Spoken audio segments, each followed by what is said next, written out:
BJP senior నాయకులు ప్రవీణ్ కుమార్ గారు, senior రాజకీయ విశ్లేషకులు రామ్ గోపాల్ గారు ఉన్నారు. అందరితో మాట్లాడదాం. నమస్తే అండి అందరికీ కూడా.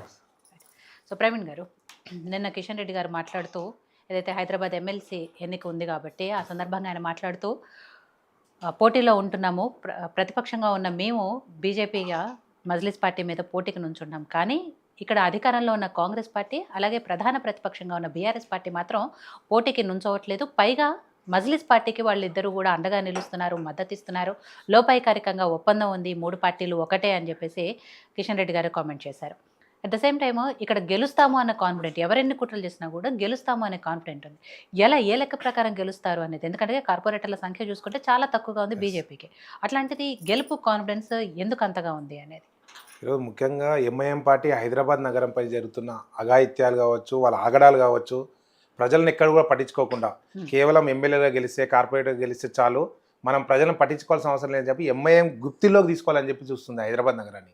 వాటిని అన్నిటికీ అడ్డుకట్ట వేయాలని చెప్పి 22 సంవత్సరాల తర్వాత భారతీయ జనతా పార్టీ ముందుకొచ్చింది. మీరు అన్నట్టు నిజంగానే బలం లేకపోవచ్చు, మా పార్టీకి బలం లేకపోవచ్చు, 22 సంవత్సరాల తర్వాత ముందుకొచ్చి మా ఎమ్మెల్సీ క్యాండిడేట్ని డాక్టర్ గౌతమ్ రావు, విద్యావేత్త, మంచి చదువుకున్న వ్యక్తి, అదేవిధంగా భారతీయ జనతా పార్టీ హైదరాబాద్ నగరానికి అధ్యక్షులుగా పనిచేసిన వ్యక్తిని మేము చూజ్ చేసుకొని ఆయన అభ్యర్థిగా నిలబెట్టినాం. ఈరోజు ముఖ్యంగా ఎంఐఎం యొక్క ఆగడాలు అరికట్టాలని ఈరోజు 2 జాతీయ పార్టీలు, ఈరోజు కాంగ్రెస్ పార్టీ పోటీలో ఉంటుందని చెప్పి మేము భావించాం. అదేవిధంగా ఇక్కడ లోకల్ పార్టీ ఉండి జాతీయ పార్టీ స్థాయికి ఎదిగిన బీఆర్ఎస్ కూడా పోటీలో ఉంటుందని మేము భావించాం. కానీ ఇట్లా తోకముడుస్తామని చెప్పి మేము అనుకోలే. గతంలో మీరు చూసినాం నిజామాబాద్, కరీంనగర్, ఆదిలాబాద్, మెదక్ సంబంధించిన గ్రాడ్యుయేట్ ఎమ్మెల్సీ ఎలక్షన్స్, అదేవిధంగా టీచర్స్ ఎమ్మెల్సీ ఎలక్షన్లో కూడా ఇదే కాంగ్రెస్ పార్టీకి లోపాయకారి ఒప్పందంలో భాగంగా కాంగ్రెస్ పార్టీ అభ్యర్థులు గెలవడానికి బీఆర్ఎస్ సహకరించి అభ్యర్థులు నిలబెట్టలే. అభ్యర్థులు నిలబెట్టకుండా అక్కడ నిలబెడితే కూడా ప్రజలు ఎక్కడ తిరగబడి బీజేపీ పార్టీకి అధికారంగా ఆటగట్టారు. ఈరోజు ఎంఐఎం పార్టీకి అవకాశం ఇవ్వాలి, ఎంఐఎం పార్టీకి లోపాయకరంగా ఒప్పందంలో భాగంగా ఎంఐఎం పార్టీకి సపోర్ట్గా ఈరోజు బీఆర్ఎస్ మళ్ళీ పోటీలో లేదు. ఈరోజు బీఆర్ఎస్ పార్టీ నాయకులకు నేను సూటిగా ఒకటే అడుగుతున్నా, మీరు రాజకీయ పార్టీయా లేకపోతే అది ఇంకేమన్నా సంస్థనా? ఈరోజు ఎలక్షన్లో నిలబడినకనే కదా. ఈరోజు స్వయంగా మాజీ ముఖ్యమంత్రి కేసీఆర్ చాలా చోట్ల అన్నాడు, మేము ఎలక్షన్లో రాజకీయం చేయడానికి ఉన్నాం, రాజకీయాలు చేయడానికి మేము రాజకీయ పార్టీ పెట్టినామన్నాం. రాజకీయాలు చేసినప్పుడు ఎందుకు నీకు 25 ఓట్లు ఉన్నాయి?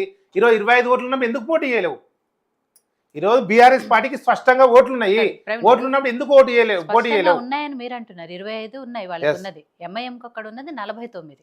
సో వాళ్ళకి ఆల్రెడీ అంటే సంఖ్యాబలం లేదు కాబట్టి మేము పోటీలో నుంచోవట్లేదు అని క్లియర్ గా చెప్తున్నారు కదా. ఈవెన్ కాంగ్రెస్ పార్టీ కూడా అదే. నేను గతంలో పార్లమెంట్ ఎలక్షన్ లో కూడా హైదరాబాద్ పార్లమెంట్ పోటీ చేసినప్పుడు నీకు ఓటు బ్యాంక్ లేదు కదా, ఎందుకు పోటీ చేసినావు నువ్వు? ఈరోజు ఇక్కడే మా నాంపల్లిలో నీకు పోటీ లేదు కదా, అక్కడ ఎందుకు పోటీ చేసినావు? ప్రతి చోట్ల ఎంఐఎం పార్టీకి లోపాయకార ఒప్పందంలో భాగంగా వాళ్ళకి సపోర్ట్ చేయడానికి పోటీ చేస్తున్నావు. హైదరాబాద్లో గెలవడానికి తెలుసు ఎంపీ ఎలక్షన్లో నీ అభ్యర్థిని ఎందుకు పెట్టినావు?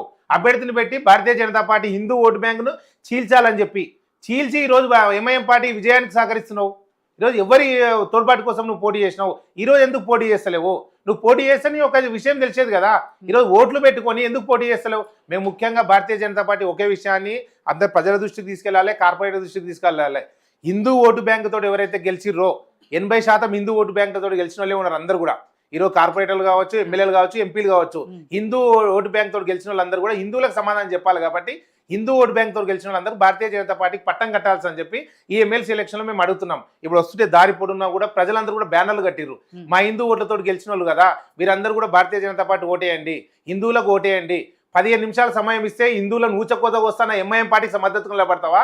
ఈరోజు రామాలయం కట్టించి ప్రజాసేవ చేస్తూ 15 సంవత్సరాలుగా భారతీయ జనతా పార్టీ ప్రధానమంత్రి కావచ్చు, కేంద్రంలో నాయకత్వం కావచ్చు, ప్రతి ఒక్కరు కూడా ప్రజాసేవ చేస్తూ ముందుండి నడిపిస్తున్నారు. వాళ్ళ తరఫున భారతీయ జనతా పార్టీ అభ్యర్థిగా గౌతమ్ రావు గారు నిలబడ్డారు. ఇక్కడ భారతీయ జనతా పార్టీకి అండగా నిలబడతారా? రజాకాలుగా 15 నిమిషాల సమయం ఇస్తే ఈరోజు హిందీలో మూచకొస్తా అన్న ఎంఐఎం పార్టీకి మద్దతుగా నిలబడతారా? ఇది ప్రజల మధ్యలోనే పెట్టినాం, కార్పొరేటర్ల ముందు పెట్టినాం, ఎమ్మెల్యేల ముందు పెట్టినాం. ఈరోజు తేల్చుకోవాల్సింది వాళ్ళే. ఈరోజు రేపు జరగబోయే ఎలక్షన్లో ఖచ్చితంగా కూడా మేము అందరూ కూడా టీఆర్ఎస్ పార్టీ ముందుకు వచ్చి విప్పు జారీ చేస్తుంది. విప్పు జారీ చేయాల్సిన అవసరం ఏముందండి? ఈరోజు విప్పు జారీ చేస్తే నువ్వు రాజకీయ పార్టీ కూడా నువ్వు బయటికి వెళ్ళిపోండి. మరి రాజకీయాలు కూడా చేయాల్సిన అవసరం లేదు. రజోత్సవ సభలు అని చెప్పి ఆ సభలు నిర్వహించాల్సిన అవసరం లేదు. ఈరోజు విప్పు జారీ చేసి వాళ్ళందరూ విప్పు జారీ ఎవరైనా వెళ్ళి ఓటేస్తే వాళ్ళని సస్పెండ్ చేస్తా అంటారు. ఎందుకు సస్పెండ్ చేస్తావు నువ్వు? అనే నువ్వు నీ లోపాయకర ఒప్పందంలో మీ కుటుంబానికి ఎంఐ కుటుంబానికి ఉన్న లోపాయకర ఒప్పందంలో మీతో బలి కావాలన్నా? ఈరోజు బరాబర్ మేము బీఆర్ఎస్ కార్పొరేటర్లు కావచ్చు, ఎమ్మెల్యేలు కావచ్చు, ఇక్కడ ఉన్న 25 మంది ఓటర్లు అందరూ కూడా మేము పిలుపునిస్తున్నాం. వచ్చి స్వచ్ఛందంగా భారతీయ జనతా పార్టీకి హిందువులే ఒక ఊచకోత వస్తున్న ఎంఐఎం పార్టీకి వ్యతిరేకంగా భారతీయ జనతా పార్టీకి ఓటేయాల్సిందిగా మేము పిలుపునిస్తున్నాం. సో శ్రీనివాసరావు గారు, ఇక్కడ కాంగ్రెస్ పార్టీ అధికారంలో ఉంది. మొన్న జరిగిన ఎమ్మెల్సీ ఎన్నికల్లో కూడా 3 జరిగితే ఒక చోటే కాంగ్రెస్ పార్టీ అభ్యర్థులను నుంచోబెట్టింది, మిగిలిన 2 చోట్ల కూడా నుంచోబెట్టలేదు అన్నప్పుడే అధికారంలో ఉండి కూడా భయపడుతున్నారు అనే విమర్శలు ఆల్రెడీ కాంగ్రెస్ పార్టీ చూసింది. మళ్ళీ ఇప్పుడు కూడా హైదరాబాద్కు సంబంధించి ఎమ్మెల్సీ ఎన్నికకు నుంచోబెట్టట్లేదు అనే దానికి ప్రధాన కారణం ఏం చెప్తున్నారంటే, మాకు 14 మాత్రమే ఉన్నాయి కాబట్టి, సంఖ్యాబలం లేదు కాబట్టి మేము అక్కడ అభ్యర్థులను నుంచోబెట్టట్లేదు. పైగా ఎవరైతే కార్పొరేటర్లు ఉన్నారో వాళ్ళ ఇష్టానుసారము ఎవరికైనా ఓటేసుకోవచ్చు అనేది మాత్రం మేము ఫ్రీడమ్ ఇస్తున్నాము అని చెప్తున్నారు కాంగ్రెస్ పార్టీ. కానీ గెలుపోటములు అనేది ప్రజాక్షేత్రంలో కామన్గా ఉంటూనే ఉంటాయి కాబట్టి నుంచుంటేనే కదా బలం ఏంటో బలహీనతలు ఏంటో తెలుస్తాయని. ఈవెన్ బీజేపీకి కూడా అక్కడ